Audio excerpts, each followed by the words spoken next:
Bismillahirrahmanirrahim. Assalamualaikum warahmatullahi wabarakatuh. Rekan-rekan mahasiswa sekalian, selamat datang di video pembelajaran untuk mata kuliah hukum pajak, di mana pada video kali ini akan dibahas mengenai bagaimana cara menghitung pajak pertambahan nilai dan pajak penjualan barang mewah. Pada video pembelajaran sebelumnya Anda sudah mempelajari bagaimana cara menghitung pajak penghasilan pasal 21 khususnya untuk pegawai tetap yang menerima upah secara rutin tiap bulan. Saya berharap apa yang sudah Anda pelajari bisa benar-benar dapat Anda pahami dan bermanfaat bagi Anda. Nah, pada kali ini saya akan melanjutkan materi dengan membahas mengenai bagaimana cara menghitung pajak pertambahan nilai dan pajak penjualan barang mewah. Rekan-rekan mahasiswa sekalian, apa yang dimaksud dengan pajak pertambahan nilai? Pajak pertambahan nilai merupakan pajak yang dikenakan atas setiap pertambahan nilai dari barang atau jasa dalam peredarannya dari produsen kepada konsumen. Dasar hukum yang digunakan adalah Undang-Undang Nomor 7 Tahun 1983 yang telah beberapa kali diubah dan terakhir diubah dengan Undang-Undang Nomor 42 Tahun 2009 tentang pajak pertambahan nilai. PPN merupakan pajak jenis pajak tidak langsung. Pada video pembelajaran yang pertama Anda sudah mempelajari jenis-jenis pajak. Ada pajak langsung dan ada pajak tidak langsung.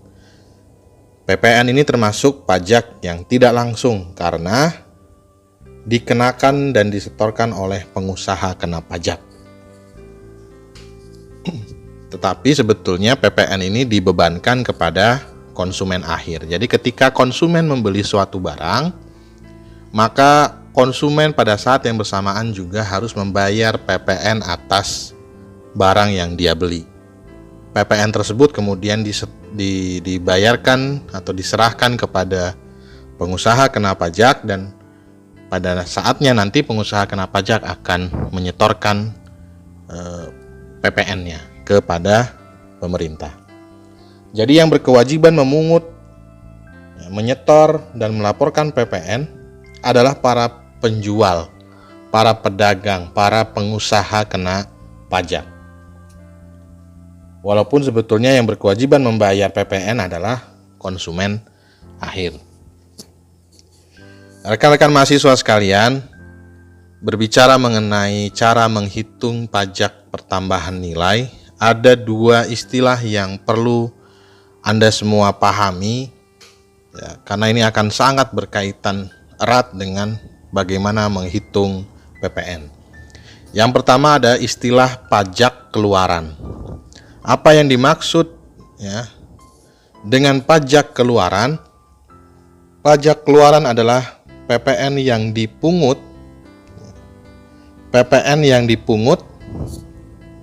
ketika PKP atau pengusaha kena pajak menjual barangnya, menjual produknya.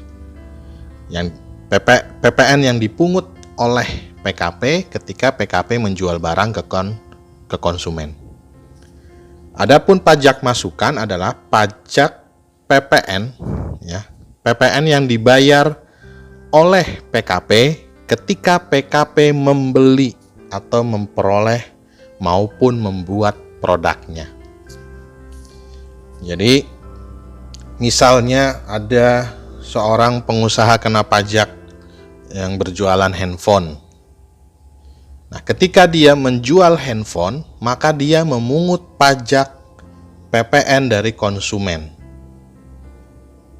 Dan pajak yang dipungut dari konsumen itu adalah pajak keluaran. Sedangkan ketika penjual handphone tadi membeli handphone dari pabrikan, maka penjual handphone ini membayar PPN kepada pabrikan. Nah, PPN yang dibayarkan oleh penjual handphone itu adalah PPN masukan. Sehingga nantinya PPN yang disetor oleh penjual handphone tersebut adalah selisih dari pajak keluaran dengan pajak masukan.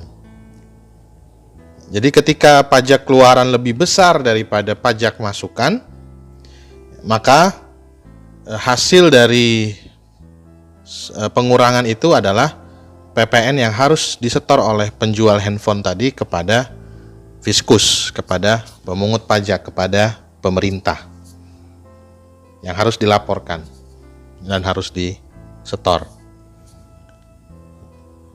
Untuk lebih jelasnya nanti akan kita coba kontekstualisasikan dengan contoh ya.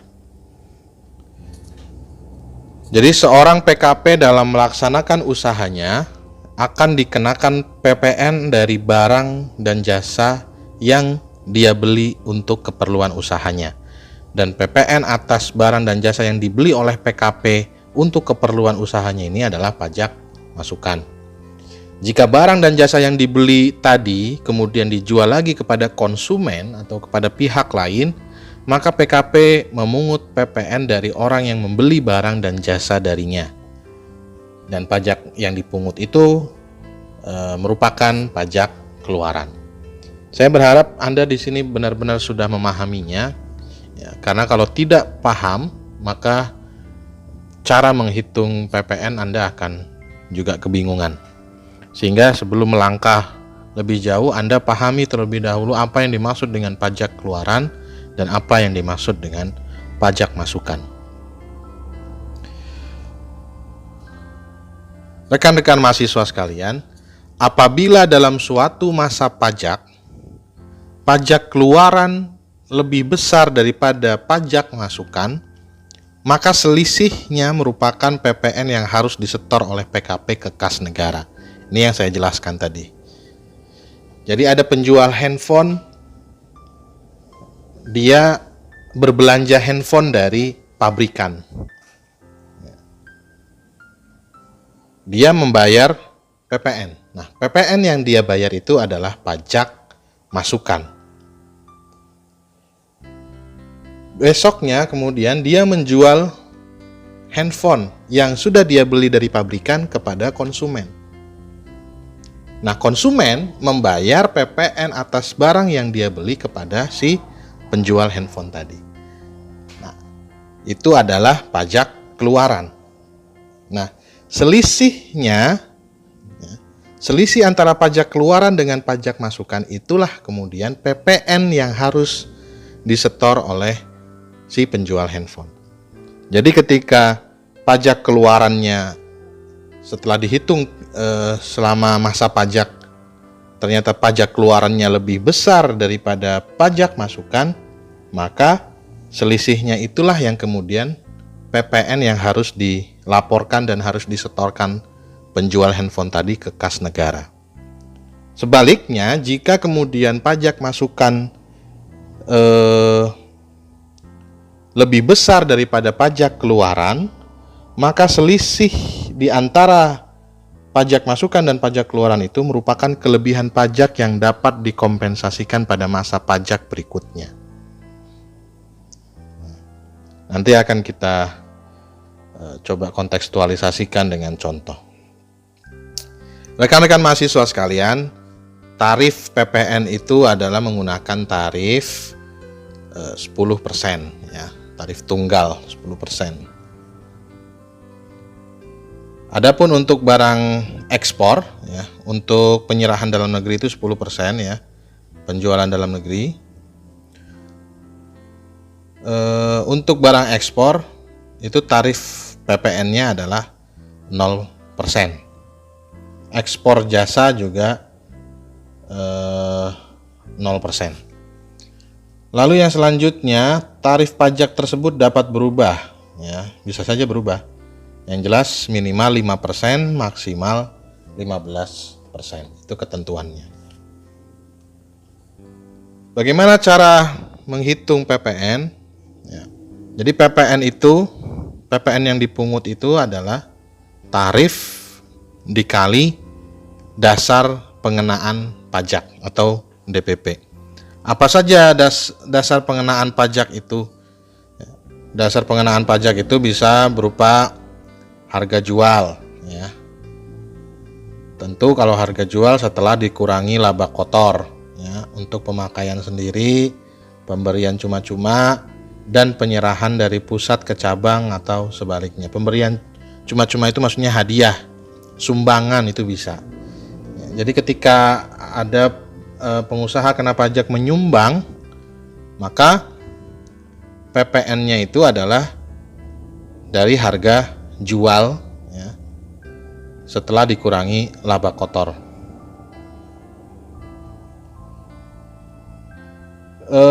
Harga jual rata-rata untuk penyerahan media, rekaman suara, dan penyerahan film cerita, 10% untuk harga jual untuk kendaraan bermotor bekas, 10% dari jumlah tagihan untuk penyerahan jasa biro perjalanan dan pengiriman paket. Terus untuk penyerahan barang kena pajak melalui juru lelang adalah harga lelang, ya, dan lain sebagainya. Ini adalah dasar pengenaan pajak. Oke, saya coba berikan contoh. A itu adalah pengusaha kena pajak, ya. Anggaplah ini adalah pabrikan, menjual barang kena pajak kepada B. B ini adalah pengusaha kena pajak juga, penjual dia. A menjual barang ke B seharga 1 juta. Ya. A menjual barang ke B seharga 1 juta. Maka atas penyerahan barang dari A ke B ini terutang PPN sebesar, ya, ini dicoret salah, sebesar 10% dikali 1 juta. Sama dengan PPN-nya adalah 100.000. Jadi dari penyerahan barang kena pajak ini dari A ke B, maka B itu harus membayar pajak sebesar 100.000. Ya. Sehingga B harus membayar kepada A sebesar 1 juta ditambah 100.000, yakni 1.100.000. Nah, pajak yang dipungut oleh A itu adalah pajak keluaran. Ya, kalau dari sudut pandang B, ya, pajak yang dibayar kepada A itu adalah pajak masukan. Kemudian barang kena pajak yang sudah dibeli oleh B tadi dari A kemudian dijual kembali karena dia penjual, dijual kepada konsumen, pada C, oleh B karena dia belinya 1.100.000 tadi. Akhirnya dia ingin dapat untung sehingga dia jual 1.200.000. Nah, dari penyerahan ini maka terutang PPN itu sebesar 10% dikali 1.200.000, yakni 120.000. Sehingga C harus membayar ke B 1.200.000 ditambah 120.000, yakni 1.320.000. Ya, jadi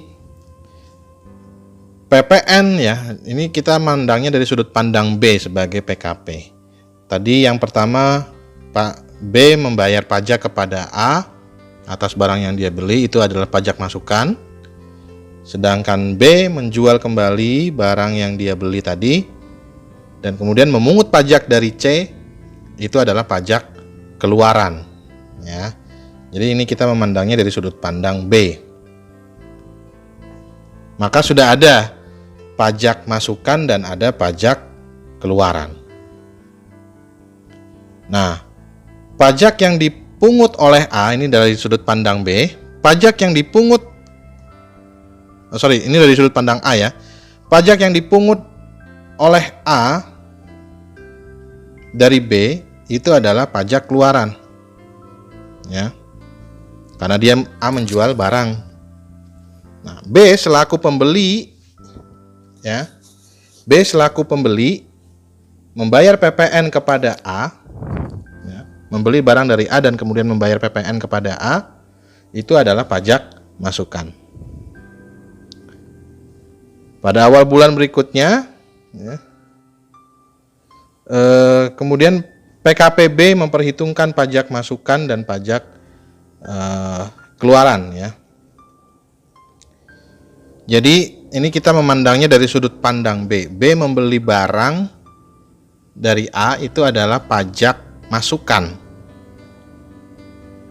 B menjual barang kepada C, itu adalah pajak keluaran. Jadi dari situ B memperhitungkan pajak masukannya tadi 100.000, ya. Pajak masukannya adalah 100.000 dan ini salah. Ini harusnya pajak keluaran. Ya, pajak keluaran. Pajak keluarannya adalah 120.000. Jadi kita bisa lihat di sini pajak keluarannya lebih besar daripada pajak masukan. Sehingga PPN yang harus disetor ke kas negara oleh B itu adalah pajak keluaran dikurangi pajak masukan sebesar 20.000. 20.000 inilah yang kemudian harus dibayar B ke kas negara. Saya berharap Anda bisa paham. Ini kita memandangnya dari sudut pandang B. Kita coba ulangi lagi biar Anda lebih paham. B tadi membeli barang dari A seharga 1 juta. Nah, dari pembelian itu kemudian B harus membayar pajak. 10% dari 1 juta adalah 100.000. Nah, 100.000 itu adalah pajak masukan karena B membeli barang untuk usahanya. Lalu kemudian barang yang sudah dia beli dijual kepada C. Nah, karena dia menjual barang kepada C, C harus membayar pajak 10%. Nah, dijual 1.200.000 tadi kan. 1.200.000 berapa tadi? 1.200.000 ya. Ya, 1.200.000 harganya. Nah, si C harus membayar pajak berarti 10% dari 1.200.000, yakni 120.000. Nah, dari sudut pandang B, pajak yang dia pungut dari C sebesar 120.000 itu adalah pajak keluaran. Nah, di akhir masa pajak, B kemudian menghitung selisih antara pajak keluaran dengan pajak masukan. Ternyata pajak keluarannya lebih tinggi, yakni 120.000, sedangkan pajak masukannya adalah 100.000. Sehingga PPN yang harus disetor B ke kas negara itu adalah 120 dikurangi 100.000 sama dengan 20.000. Itu kira-kira untuk bisa memberikan gambaran kepada Anda mengenai pajak masukan dan pajak keluaran. Sekarang kita coba ambil contoh soal. PT Permata merupakan pengusaha kena pajak yang menjual barang elektronik di Bandung. Selama Agustus 2020, PT Permata melakukan berbagai transaksi. Pertama, dia menjual secara langsung kepada konsumen sebesar, ya, total nilainya adalah 1.600.000.000. Ya. Permata kemudian mengimpor barang elektronik dengan nilai impor 800 juta. Penyerahan BKP itu kepada pemerintah Kota Bandung sebesar 660 juta. Harga tersebut sudah termasuk PPN. Membeli sebuah mobil box untuk mengangkut barang dengan harga 550 juta dan harga tersebut sudah termasuk PPN. Dari transaksi yang terjadi di atas, maka hitunglah PPN dari transaksi tersebut dan berapa total PPN yang harus disetor oleh PT Permata tadi. Sekarang kita coba. Di sini ada 4 transaksi.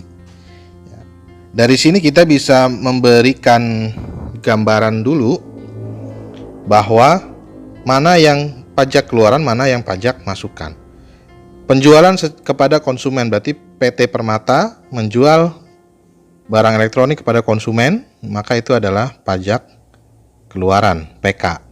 Lalu yang kedua, mengimpor barang elektronik. Dia membeli barang elektronik. Berarti itu adalah pajak masukan. Penyerahan BKP, ya, barang elektronik kepada pemerintah Kota Bandung. Jadi pemerintah Kota Bandung itu juga adalah konsumennya. Berarti dia menjual barang, maka pajak keluaran. Membeli sebuah mobil box. Jadi PT Permata ini memberi sebuah mobil box untuk mengangkut barang. Berarti dia membeli. Nah, ini adalah pajak masukan. Jadi kita sudah petakan mana yang pajak keluaran, mana yang pajak masukan. Sekarang kita hitung PPN dari masing-masing transaksi ini. Transaksi pertama, PPN-nya adalah 10% dari 1,6 miliar, yakni 160 juta. Transaksi kedua, dia mengimpor barang senilai 1 miliar, maka 10% dari nilai impornya 100 juta. Nah, transaksi ketiga, di situ dikatakan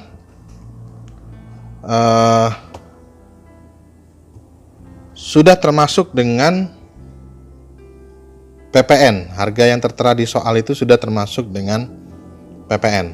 Jadi penyerahan barang kena pajak kepada pemerintah Kota Bandung, harga tersebut sudah termasuk PPN sebesar 660 juta.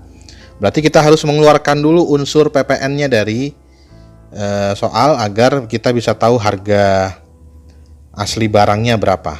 Ya.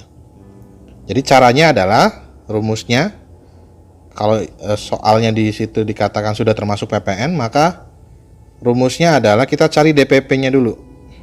Caranya 100 per 110 dikali nilai transaksi, ya, 660 juta sama dengan 600 juta. Jadi dari sini kita bisa paham bahwa sebetulnya yang 60 juta itu adalah PPN-nya. Yang 60 juta itu adalah PPN-nya. Nah, baru sekarang kita sudah tahu nilai barangnya berapa, nilai transaksi yang sebenarnya berapa, sehingga kita bisa hitung PPN-nya. 10% kali 600 juta adalah 60 juta. Begitu juga dengan transaksi keempat, di situ dikatakan sudah termasuk PPN, maka kita menggunakan rumus yang sama, 100 dibagi 110 dikali 550 juta, hasilnya sekian, baru kemudian dihitung tarif PPN-nya sebesar 50 juta.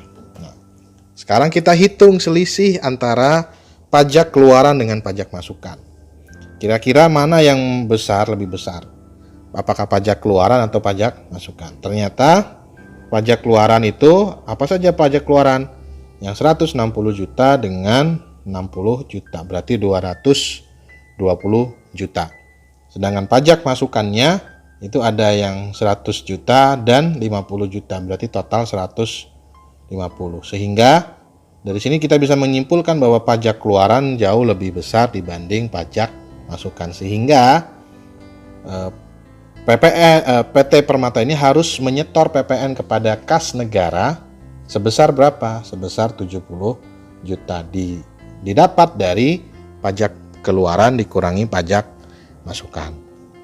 Kira-kira begitu cara menghitung PPN yang harus disetor ke kas negara. Semoga Anda bisa memahaminya dengan baik. Jika kurang paham, coba diulangi lagi menonton atau menyimak video ini. Rekan-rekan mahasiswa sekalian, selanjutnya kita akan mempelajari mengenai cara menghitung pajak penjualan barang mewah. Pajak penjualan atas barang mewah merupakan pungutan tambahan, ya, ingat, pungutan tambahan di samping PPN. Di mana PPN BM hanya dikenakan pada waktu penyerahan barang kena pajak yang tergolong mewah oleh pengusaha yang menghasilkan atau pada waktu impor BKP yang tergolong mewah. Jadi ketika ada orang membeli misalnya mobil mewah, ya, maka orang tersebut harus membayar PPN dan harus membayar PPN BM, ya, pajak penjualan barang mewah. Rekan-rekan mahasiswa sekalian, tarif PPNBM dapat ditetapkan dalam beberapa kelompok tarif. Yang paling rendah adalah 10% dan yang paling tinggi 200%.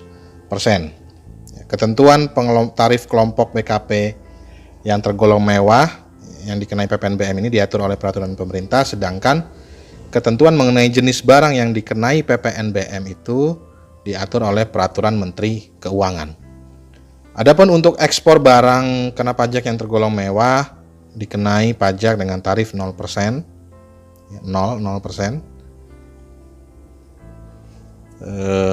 Jadi bisa jadi tarif PPNBM antar barang-barang mewah itu berbeda-beda. Ada yang 10%, ada yang 20%, ada yang 40%, bahkan mungkin ada yang 200%. Cara menghitung PPNBM, yakni dasar pengenaan pajak dikali tarif ya, sama dengan PPN. Ini contohnya. Misalnya pengusaha kena pajak ABC sebagai pabrikan menyerahkan barang hasil produksinya dengan harga 10 juta ya. Barang tersebut merupakan barang kena pajak yang tergolong mewah ya, dengan tarif PPNBM 40%. Hitung pajak yang harus dipungut. Jadi pajak yang harus dipungut terdiri dari PPN dan PPNBM. PPN-nya 10% dikali 10 juta, hasilnya 1 juta.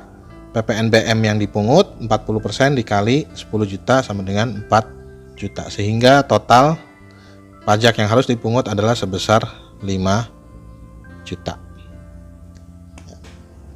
Kira-kira begitu untuk penjelasan bagaimana cara menghitung pajak pertambahan nilai atau PPN dengan pajak penjualan barang atas barang mewah. Saya berharap Anda bisa memahami dengan apa yang saya jelaskan pada video ini dan semoga pemahaman Anda itu bermanfaat bagi Anda ke depannya. Akhir kata, selamat belajar, tetap jaga kesehatan. Billahi taufik wal hidayah. Assalamualaikum warahmatullahi wabarakatuh.